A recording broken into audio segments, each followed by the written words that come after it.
Welcome to AEducate, the podcast from Avernus Education.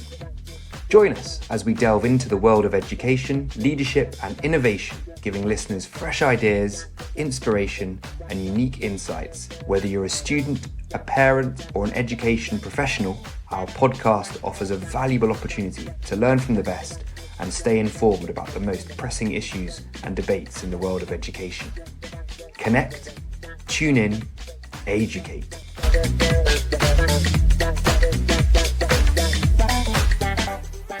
Welcome to the latest edition of the Avernus Education podcast. I'm delighted today to be joined by Emma Lewry, who is a primary school head teacher, a school improvement partner and a leadership coach. I'm delighted to have Emma with us today. Thanks so much for joining us, Emma. Thank you for having me. And I think in today's kind of discussion on the episode, we're going to talk about some of the sort of challenges that those in education can find and encounter, particularly regarding well-being of staff and students, and then maybe some other opportunities that there are for school leaders and schools and education in general. I thought I'd just start, Emma, by talking about, I think, some of the comments that I think you've maybe made in the past around school leaders and heads can often face a lot of pressure and at times feel a little bit lost. It's obviously a very demanding role, but clearly, you're sort of motivated to be in the teaching business, as it were. What's the sort of continuing attraction for you to stay in the game, as it were, involved working in education? I guess it's one of those jobs that's a little bit, once you're in it, you get that buzz, and it's a bit of a roller coaster. The term time, it's all or nothing. You're in it, it's go, and then you take your holidays, which we still work through the holidays, but you do kind of get that downtime. And I think really just making a difference to the peoples and the families that you work with, that's the reason so many of us do it and stick with it, is because the joy of feeling like the work you've put in makes a difference. If it's just one child, or a family that moves forward, whether that is academically or with some of that pastoral support, it makes a huge difference. But certainly at the moment, things are extremely tough. Tough out there, and I know lots of people working in leadership and at all levels in schools are really feeling that pressure at the moment, certainly. And I mean, I think there's obviously a lot documented in the media about some of those pressures in the teaching sector and others. For teachers in particular in 2023, what are some of the main things that you're seeing from your end in terms of the challenges that teachers are facing? Yeah, also I work in the state sector and in primary, so I have lots of contacts who work across different sectors, and it seems that a lot of the things that we're facing are kind of across a range of different sectors, and they're probably across other job roles as well. But it feels at the moment that we're just really being squeezed by lots of different directions. I've been in leadership now for over 10 years in different roles, and it's always been a busy, hectic job. It's always been one that you're having to spin lots of plates, but at the moment it feels like the accountability is up. That's really high. There's lots out there, isn't there, in the media about Ofsted and other measures in terms of accountability, but we're being asked to perform at such a high level in terms of the curriculum that we need to deliver, at the same time facing huge financial pressures, the worst that I've ever seen. It's always been a bit tight, but really finding that, in terms of staffing, we're not able to retain the staff that we feel we need to offer the level of curriculum development that we need to do. We're working with pupils who are facing significant, mental health, social and emotional needs, really high levels of SEND, sort of special educational needs coming through, and whether that's post-COVID or just kind of the trajectory that we were on. Anyway, it's hard to tell, and I think we haven't seen the full outpouring kind of the effects of COVID yet, but it certainly feels like that has really ramped up those needs for the children and our families. And when we're trying to be several jobs in once. We're trying to be, teachers and educators foremost, but actually we've got families and children we're working with who don't, they're living in poverty, or they've got really significant needs that we're trying to support them with, which actually often need to come first. We need to make sure that they're housed and fed and, they're safe as a family. We need to make sure that they've got the social, and emotional, those needs met before we can start educating them. So it really feels like this, we're trying to build a foundation for them, which maybe, even 5 or 6 years ago, there was a lot more support in schools in terms of, the capacity of NHS or school nursing or SEND support. And now that's really been stripped out, and we are trying to juggle being 7 or 8 different job roles, in one time. So we certainly are feeling squeezed. And I think because the financial pressures on top of that, we're just not able to then buy in other people to do it. We're trying to do it all ourselves. So yes, it's a squish. We're all grateful that we get to have a little bit of summertime to regroup, step away. Absolutely. I mean, what a sort of juggling act, and really very challenging. And I suppose on the one hand, you've got this idea that as a school and as a classroom teacher, you really want to infuse the students in front of you and inspire them for a love of learning and a love of education. And then, as you've pointed out, there are those other challenges, those other huge building blocks of foundations you've got to get right. And mental health, I think, is something that is talked about a lot. That must be really difficult to kind of, on the one hand, be catering for the mental health and well-being needs of students, where there's clearly some challenges, but also trying to keep the actual joy of teaching and the subject fresh. Absolutely. I think we certainly in the last 2 years have faced really high levels of need in terms of our children and families. I live in Devon, so lovely, beautiful part of the country, but families are facing, a lot of hardship, whether that's financial or because, they're working, and things are just really, really difficult for lots of families at the moment. They're feeling that, that they're being squeezed as well. So we've certainly got lots of children who, they're struggling to self-regulate, so behaviours can be quite challenging, quite a lot of self-esteem, concerns around children's self-esteem and their own belief around what they can achieve. So if that's not in place, actually their ability to access some of the learning is really challenging. Quite a lot of challenges around, behaviours online and people's not necessarily understanding or knowing how to behave safely online. That brings a lot into the classroom as well. And absolutely, we want to make school fun and exciting and brilliant.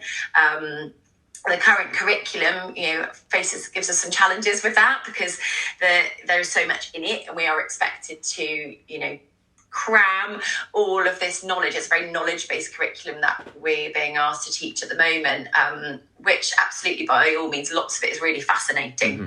But when, as you said, when you're trying to get that balance to make sure that children are really in a place where they can learn and take that on, we have to really carefully think about how we piece those things together. Children being happy, engaged in their learning, but also making sure that it sticks for them. Definitely.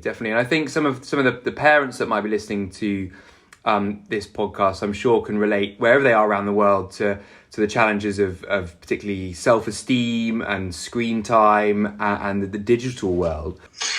I guess, personally, and for my team, we talk a lot about trying to make sure that the holidays are time where you switch off, and we try to share that with our families as well. We ask that they read with their children, or children, are encouraged to read over the holidays, because that's, the single most important thing that they can do that will support their learning and their progress. But actually, we really publicise that holidays are a time to stop and rest. We recognise for us as a team, we are going to be working. I've been doing some work today, but ultimately, it is time to stop, and we recognise how busy the term time is, so we really try and promote that. We try to talk about reduced screen time. There's a time and a place for it, isn't there? But it's finding what children love. We've been doing a project in our school about play and playtime, so we've been talking a lot about the things that we used to do as children, the staff team, what we used to do, and again, that's changed a lot in the past. However many years, depends how old you are. But, the freedoms that our children now face, that, it's not as much as, when I was younger, we could go off to the park and spend however long we wanted. It was lots of that time outdoors. And for our children, lots of our families that isn't such an option, or it's harder for them to get out, it's not maybe as safe. So we'd really try and publicise getting outside, and also being bored. We talk quite a lot about the importance of allowing nothing to be happening, because that's where your creativity will spark, and that it can feel, I'm a parent as well, so it can feel really like we need to constantly entertain our children, give them things to do all the time. But moments of joy really come from when they are a little bit bored and they need to create, and that's what we were talking about at school, was when we were younger, maybe we didn't have as many options for entertainment. So going on a walk and having to find a stick and decide what it was. There's real magic in time where there isn't something planned. And I think that's sometimes a newer idea for families and children at the moment, because everything's just so available. So, it's certainly something I have to remind myself of with my children when they say I'm bored. Yeah, there's really good advice. I've got 3 young children myself, and that's something that is, you want... it almost goes against the kind of cultural grain of the moment, but getting that ability for students to be able to be creative and I think great advice. I hope you're enjoying this episode of AEducate, the Avernus Education podcast. For those that don't know, Avernus Education provides inspiration and direction to students, helping them get ahead of the competition and maximise their chances of success. We work in collaboration with students, parents and schools to support young learners in their educational pathway, no matter what phase of the journey they are in. From university admission mentorship to subject knowledge enhancement, we provide clarity and guidance to students in order to help them discover their passion, support them in decision making, and develop a personalised roadmap to further their ambitions and guide them to achieve their academic goals.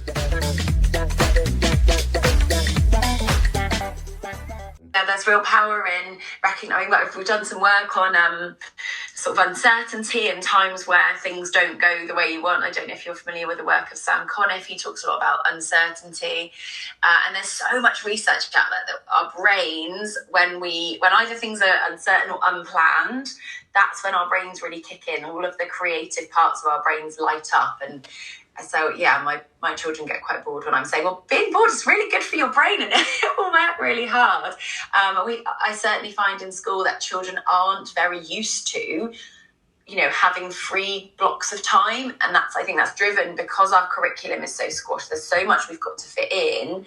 In the same way as teachers in school, we feel like we've got to fill every moment of their day. Mm-hmm. And it's really fascinating if you give a little bit of freedom. I mean, children learning through play in the early years is common and well known, but certainly when I've been teaching some of my classes at school, if I've given some of the older children like a bit of space to just create, do something that you want to do, and for some children that's quite hard. It's not something that they're used to, and I think if we think about when they go out into the wider world and they're expected to have their own ideas and be inventive, actually making sure that we build in blocks of time for them to be and create in a way that they want to, get used to that feeling. That is quite important. It's just not something we naturally do. It's really interesting, isn't it, when you actually delve into the research behind it as well. It gives you a little bit more of sort of some tangible stuff to get hold of when you're trying to advise parents and come up with whole school strategies and things like that. So that's really, really interesting. And I wonder if on the idea of going out into the wider world, and I know you're dealing in a primary school context at the moment, this idea of trying to make sure that students have got half an eye or more on the wider world, on sort of being a global citizen, being appreciative of different cultures, depending on their context and environment. I mean, that can't always be easy. Is there anything that you do that you've seen work in a school setting to really foster that sort of global awareness and that cultural diversity? Yeah, I think there's lots of schools that are doing really well. For the school that I have been working in, we're in Devon. We are not a hugely diverse county at all in England at all. So for us, it's something that we're really starting to think about over the coming years. But I think it is so important that we look at it, and it cannot just be another add-on in the way that we've got so many things to work on in schools. Sometimes it can feel like just an extra thing we tag onto the end. But I think schools that I've seen that are working really well and thinking about diversity and supporting children to understand this bigger picture of the world, they really build it into their curriculum. They make sure that across all subjects they're thinking about giving children opportunities to understand the perspective of others, giving children opportunities to read widely and understand different from different countries, different backgrounds, people's own lived experiences, what those are like. I think when it's built into the curriculum, that's when it does really well, not when it's an add-on, let's go on a visit or let's learn about something just for 1 month in the year. Actually making sure that it's threaded through the curriculum is when it works really well. That's not an easy thing to do, but I've certainly seen lots of examples of schools that have really started to build that expectation, helping children to see what's out there, what the bigger world looks like for them. Absolutely. And I think that's something that we encounter as well with students as they get a little bit older. You can really, I think, probably tell those that have had the experience of being bored when they're younger and needing to be creative, and also those that have had the exposure to broaden their horizons. So I completely agree with all of that. And just moving on, I think recently you attended a workshop, I believe, called the Academy of Women's Leadership Retreat. I think the name just jumped out at me a little bit. It sounded like a really inspiring, enlightening event. I just wondered if you could share anything about what was going on in that particular conference. Yeah, absolutely. So it was a retreat held by somebody called Diana Sagi. So she's a leadership coach, used to be a secondary head. She's a fascinating lady. She's really, really brilliant. She posts a lot sort of on LinkedIn and online. And what really attracted me about the event was it was around, it was a mixture between professional but also personal. So it was looking at bringing together a group of women leaders from across the country. So it was really interesting to meet lots of different people who are in similar roles or certainly all in education. And it was a lot around purpose and thinking about, our purpose and the journeys that we've been on in our roles. So fascinating finding out about different people, way different people got to their roles and what their experiences are and what their ideas are around education. It feels like things are really about to shift in education at the moment. So I'm really fascinated to network and get out there and meet different people. It was lovely. We had an evening away. We had sessions that were led by Diana herself, and then a lady called Hannah Wilson, another lady called Mandy Tucker. So we talked about our own kind of personal perspectives on things, our own passions, the things that we love, and a little bit of goal setting. So it's a really great thing to do at this time of the year when you're a little bit tired. You get away, meet some new people, have a fresh take on things, and start to set some ideas in motion for sort of September moving forward. Yeah, it was really fun. Oh, absolutely. Thank you for sharing that. That sounds really exciting. And I think for some listeners, that's something that particularly some of the students that might listen to this sometimes ask the question of not quite knowing what their purpose is or their direction, and I think all of these kind of discussions are really important to happen across different age ranges with people of different sorts of experience. So fantastic. And I think talking a little bit about purpose, listeners will also be very excited to hear that I think you're launching your own podcast. So I've wanted to do it for a couple of years actually, and it's born out of my own fascination with people's journeys. But I was just saying on the retreat, meeting people and finding out how they got to where they are. I think in my experience, I meet lots of people probably in all walks of life, but certainly in educational leadership, where it wasn't necessarily their goal. They didn't set out to become a head teacher or a CEO or something. Those things have happened. And lots of people, certainly in education, had started in different worlds, maybe started in corporate role and have come into education at a different point. So I'm just genuinely fascinated by people's journeys and how they got to where they are. And I think it's hopefully interesting and helpful for people to hear about the steps that people take. Not everything's one you don't go always up this ladder where it's completely a one route. People take lots of different routes in life to get to where they want to be.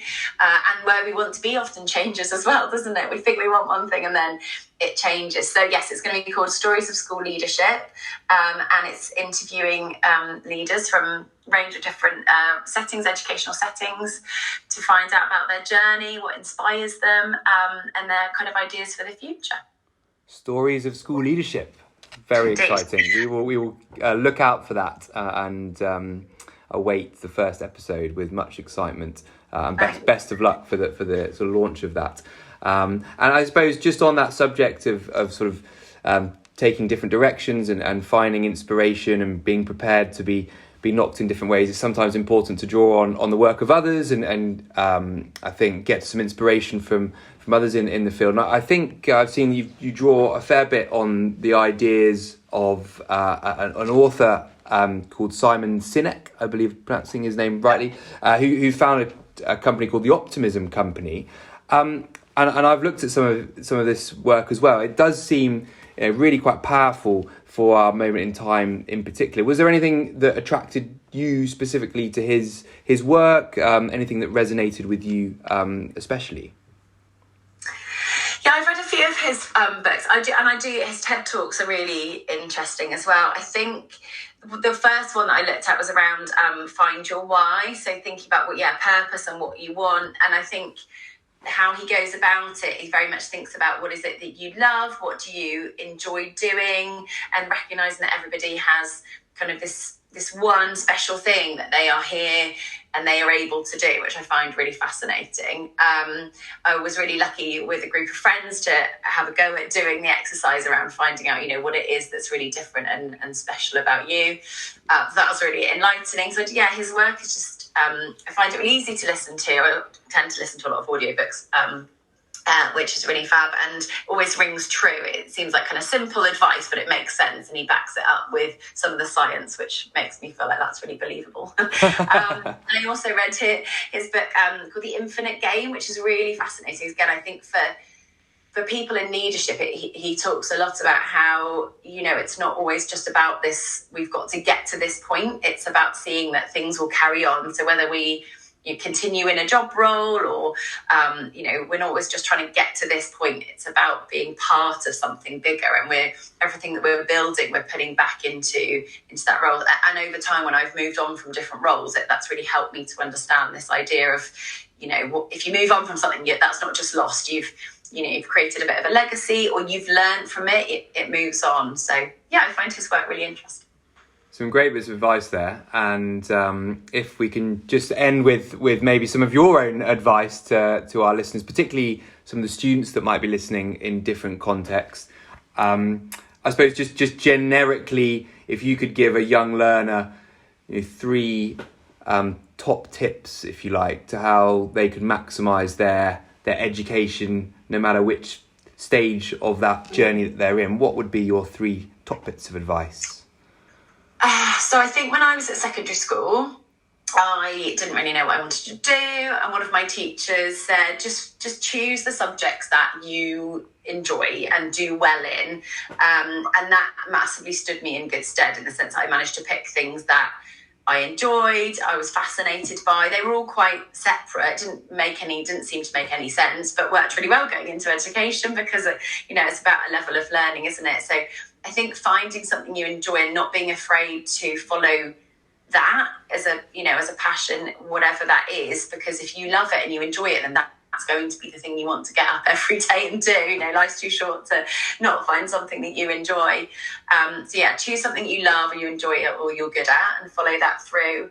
I think recognising mistakes, or this idea of journey, mistakes are part of learning, and we have to be really careful as educators, but and parents as people, to recognise that mistakes are out there all the time, and they're really, really important. Some of my teams would say, trial and error. We're going through a trial and error, and I would say, no, it's not trial and error. It's just trial and trial, because you can't. The mistake is part of it, isn't it? And I think we have to be really careful to make sure that young people feel that that's okay. Sure. You know, everything is success all the way. And when things do go a bit wrong, often that's just before something great happens, or it gives you a new route to your journey, which is maybe the thing you are, you know, maybe more better suited to. So recognizing mistakes are part of it, and actually they're really good. And if we can embrace them, then things will work out. And probably something around recognizing the importance of switching off and well-being, because I think, especially in the world now where there is so, like we were talking about, there's so much out there, it's actually really hard to intentionally find, you know, relaxation, calm, switching off, and from whatever that is, if that's because, you know, you want time away from your peers, or if you want time away from schoolwork, or, you know, sports, whatever it is, just recognizing that it's really important to rest and do things that light you up in another route. So kind of hobbies, or just getting enough sleep and looking after yourself. I think we forget that sometimes, especially in schools. We're like, go, and be great, do everything really, really well. But so important to look after ourselves as well. Absolutely. 3 fantastic pieces of advice there. Well, Emma Lewry, thank you so much for speaking with Vernus Education today. It's been a delight to talk to you. Thank you so much for having me. It's been great. And best of luck with your future podcast, and we'll be listening out for that carefully, and hopefully sharing some of those episodes with our listeners too. Brilliant. Thank you so much.